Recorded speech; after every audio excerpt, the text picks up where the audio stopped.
My father would be playing, and my mom said that I would be having a stomach kicking in and out like that, trying to get out to join my dad, because I loved my father till his death. I loved him, still do. And when I was born, when I was able to pick up a guitar, I was 5 years old. I didn't know what I was doing. Guitar, just strumming, I guess, whatever.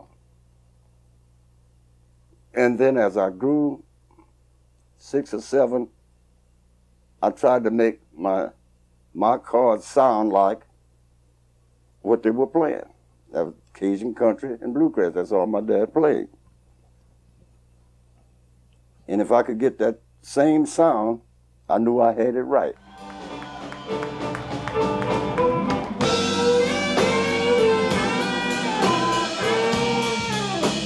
After 5 years on guitar, when I got to be around 10, I picked up my dad's fiddle.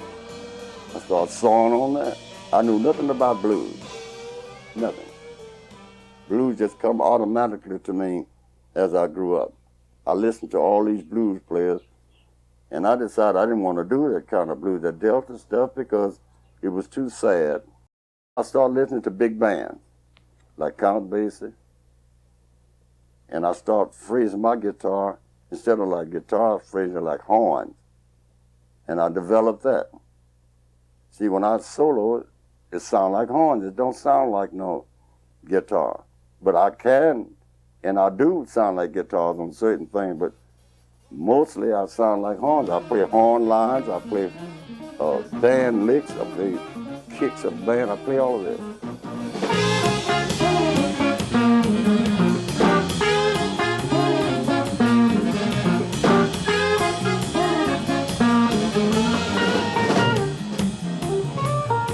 My first recording was a big band. Maxwell Davis out of California.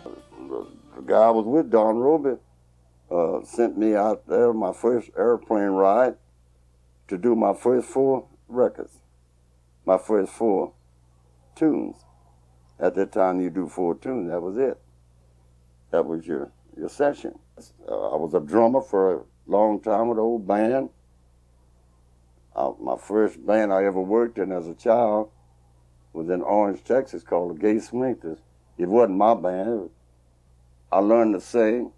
I learned my timing for my drums. I got perfect timing. I can go all this way and come right back and never miss.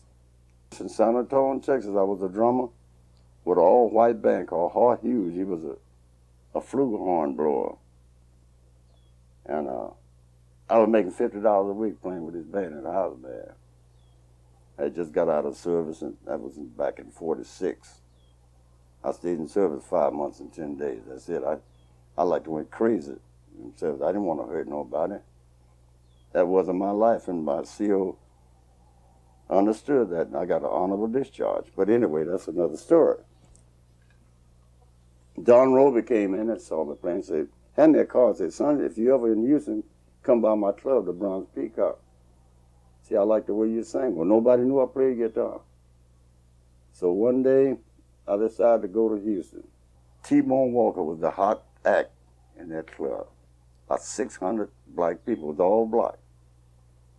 And I listened to him, boy, he was crying them blues, how women did him bad. And I said, you know, that's the blues. But I just, something about it I don't like, because I love my mother.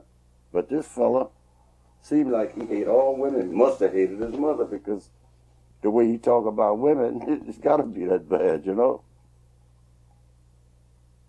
Lo and behold, he got sick and laid his guitar down and went to the dressing room about from here to that cabinet there. And Don Roby comes and say, get up there and sing something. Keep the show going. I went up there and I picked up his guitar. I had never worked with a band in my life with a guitar. The only key I knew was E natural. And the band said, what you gonna do, Gay? I said, I don't know. I said, this is the key. That's E natural. And I stomped them horn players. He said, what you gonna do? I said, I don't know. I'm going to start off with boogie woogie, something to come to me. And sure enough, I invented a tune right on that bandstand. And it was one of the most popular tunes in the world, Gatemouth Boogie. And these are the words was hitting my head as I was playing. My name is Gatemouth Brown. I just got in your town. And I repeated. I said, if you don't like my style, I will not hang around. I said, I had a hard time, baby, trying to get a break. If I don't make it this time, it still won't be too late. And that's the truth. And I made $615, 1947, on that bandstand. Women and men was poking money all down my shirt, all behind my ear, all in T-Bone's guitar. Boy, did he get mad. He got well right, couldn't come back, took my guitar and told me to never pick up his guitar again. Kind of hurt my feelings. I said, all right, Mr. Bone, we were never real close after that. Then Roby thought of a scheme, boy, and he pulled it. He would put me up against every guitar player in the country as a battle of guitar, and I win every one.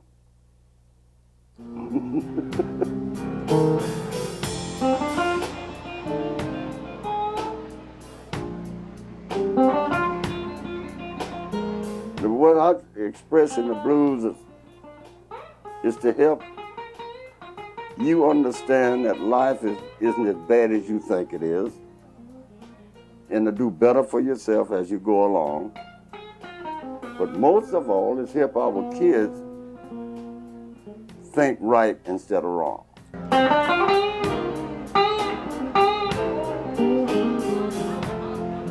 But now it's more, instead of fun, it's part fun, but it's more of teaching than it is fun. It's fun, but it's more teaching. Back in the 40s and 50s was all black because I was playing the kind of music they figured they wanted to hear. But when I saw the music changing, going to music I didn't want to play, and I got over where I played my Cajun country and bluegrass, my whole audience changed. And I'm glad. But I was told, it was said once that I sold out. I did not sell out. I play music for everybody. I don't play music for a body. I did admire people. Count Basie, some of Duke Ellington, some of Lionel Hampton.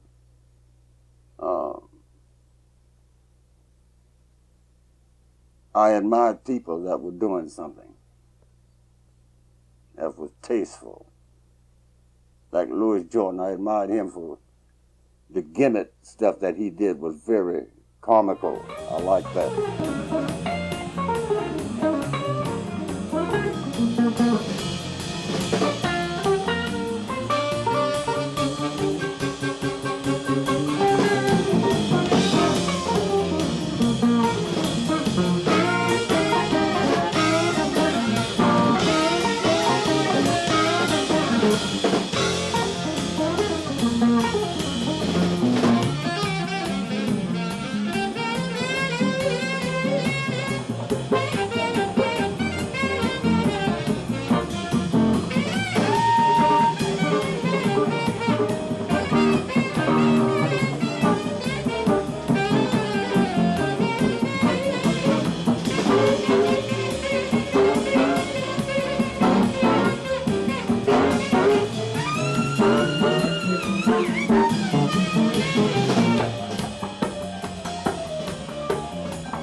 I got some good friends in this music business. You get up there, you know what they do? Everybody having a good time? Yeah. I didn't hear you. Yeah. Say it again. Yeah. I mean, what's all that about? Let your music make the people enjoy. You don't have to beg for recognition. I never beg for recognition. Never. If the music can't do it, you don't need it. Okay. Case closed.